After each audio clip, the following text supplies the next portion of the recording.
أحمد ونصلي على رسوله الكريم أما بعد فقد قال الله تعالى في القرآن العظيم فأعوذ بالله من الشيطان الرجيم بسم الله الرحمن الرحيم فليحذر الذين يخالفون عن أمره أن تصيبهم فتنة أو يصيبهم عذاب أليم وقال نبينا صلى الله عليه وسلم إنما الأعمال بالنيات. எல்லா புகழும் அல்லாஹ் ஒருவனுக்கே உரித்தாகட்டுமாக. அகிலத்தின் அருள்கொடை எம்பெருமானார் முஹம்மது முஸ்தபா ரசூலுல்லாஹி ஸல்லல்லாஹு அலைஹி வஸல்லம் அவர்களின் மீதும் அன்னாரின் அடிச்சுவட்டை அப்படியே பின்பற்றி வந்த உத்தம சத்திய சஹாபாக்கள், தாபிஈன்கள், தபஉ தாபிஈன்கள், நாதாக்கள், சுகதாக்கள், குறிப்பாக இங்கு குழுமி இருக்கக்கூடிய நம் அனைவரின் மீதும் அல்லாஹு தாலாவின் சாந்தியும் சமாதானமும் வந்து சேரட்டுமாக. ஆமீன். அன்பானவர்களே, காரைக்குடி தேவகோட்டை வட்டார ஜமாஅத்துல் உலமா சபை மற்றும் கண்டனூர் ஜுமா பள்ளிவாசல் நிர்வாகத்தார்கள் இணைந்து நடத்தக்கூடிய ஹிஜ்ரத் மற்றும் ஆஷுரா நோன்பு சிறப்பு பயான் நிகழ்ச்சி அல்லாஹ்வின் கிருபையினால் சிறப்பாக நடைபெற்றுக் கொண்டிருக்கிறது. அன்பானவர்களே, ஹிஜ்ரத் என்றால் ஒரு சகாப்தம், ஹிஜ்ரத் என்றால் ஒரு வரலாற்று நினைவு சின்னம். எம்பெருமானார் ஸல்லல்லாஹு அலைஹி வஸல்லம் அன்னவர்கள்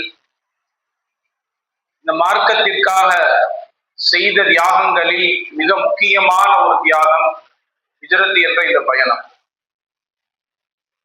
ஹிஜ்ரத் என்ற இந்த பயணத்தின் படிப்பினைகள் காலம் அழியும் வரை படிப்பினைகளையும் பாடங்களையும் இந்த சமுதாயத்திற்கு சிந்திக்கும் காலமெல்லாம் கொடுத்து கொண்டே இருக்கும். வரலாறுகளை நாம் சிந்தித்து பார்க்க வேண்டும், சிந்திக்க வேண்டும் என்பது அல்லாஹ்வினுடைய நோக்கம். அன்பானவர்களே, சுருக்கமாக 4 நிமிடத்திற்குள்ளாக என்னுடைய உரையை நான் முடித்துக் கொள்வேன். எம்பெருமானார் ஸல்லல்லாஹு அலைஹி வஸல்லம் அன்னவர்களுக்கு மிஅராஜ் பயணம் என்ற அற்புதமான ஒரு விண்வெளி பயணம் பெருமானாருக்கு மட்டுமே வழங்கப்பட்ட ஒரு பொக்கிஷமான பயணம். எந்த நபிமார்களுக்கும் வழங்கப்படாத, யாராலும் எட்டி பார்க்க முடியாத அளவிற்கு பிரம்மாண்டமான ஒரு பயணத்தை அல்லாஹ் தஆலா பெருமானாருக்கு கொடுத்தார். மிஅராஜ் பயணம் மக்காவில் இருந்து பைத்துல் முகத்தஸை அடைந்து அங்கிருந்து 7 வானத்தையும் கடந்து சொர்க்க நரகத்தை எல்லாம் பார்த்துவிட்டு அல்லாஹுவையும் சந்தித்து விட்டு பெருமானார் ஸல்லல்லாஹு அலைஹி வஸல்லம் அவர்கள் தங்கி இருந்த அறைக்கு வந்த ஒரு அற்புதமான ஒரு பயணம். இந்த பயணத்திற்கு பெருமானார் ஸல்லல்லாஹு அலைஹி வஸல்லம் அவர்கள் எடுத்துக்கொண்ட கால அளவு நாம் கற்பனையிலும் எட்டி பார்க்க முடியாத, கற்பனையிலும் சிந்தித்து பார்க்க முடியாத அளவிற்கு கன நேரத்திற்குள்ளாக அல்லாஹ் தஆலா இந்த பயணத்தை அமைத்து கொடுத்தான். ஹிஜ்ரத்திற்கு முன்பாகவே மிஅராஜுடைய பயணம் நடந்துவிட்டது. நாம் கணக்கு போட்டு பார்க்க முடியாத அளவு உள்ள தூரம், மக்காவிலிருந்து பைத்துல் முகத்தஸினுடைய தூரத்தை நாம் அளவிட்டு விடலாம். 7 வானத்திற்கு உண்டான தூரத்தை அளக்க முடியாது. அங்க இருக்கக்கூடிய சிதறத்துல் முன்தஹா, சொர்க்க நரகத்தை எல்லாம் பார்த்து வந்த நாயகத்திற்கு அந்த பயணத்திற்கான கால அளவு அவன் யோசிச்சு கூட பார்க்க முடியாது.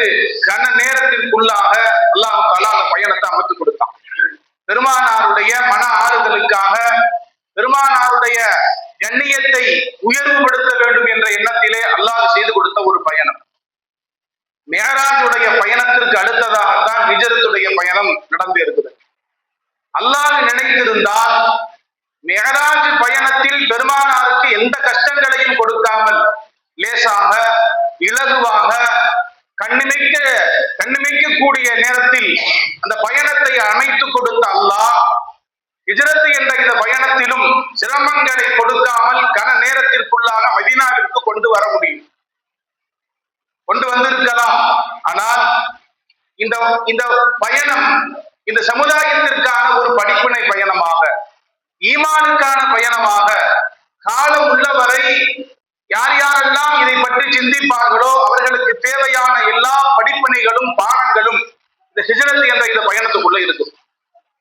7 வானத்தை அல்லாஹ் அந்த பயணத்திற்கான எந்த சிரமங்களையும் கொடுக்காமல் சொகுசாக பயணிக்க விட்டார். ஆனால் ஹிஜ்ரத் என்ற இந்த பயணத்தின் மூலமாக பெருமானார் ஸல்லல்லாஹு அலைஹி வஸல்லம் அவர்கள் பட்ட கஷ்டங்கள் நம்மால் நினைத்து கூட பார்க்க முடியாது. பெருமானார் வீட்டிலிருந்து புறப்பட்டதிலிருந்து தௌரு குகையில் தங்கியது வரை, அங்கிருந்து மதீனா சென்ற இடையில் இருக்கக்கூடிய எல்லா பயணத்தினுடைய நிகழ்வுகளும் வரலாற்றை நாம் படித்து பார்த்தால் ஹிஜ்ரத்தின் மூலமாக பெருமானார் பட்ட கஷ்டங்களை நாம் உணர்ந்து விடலாம்.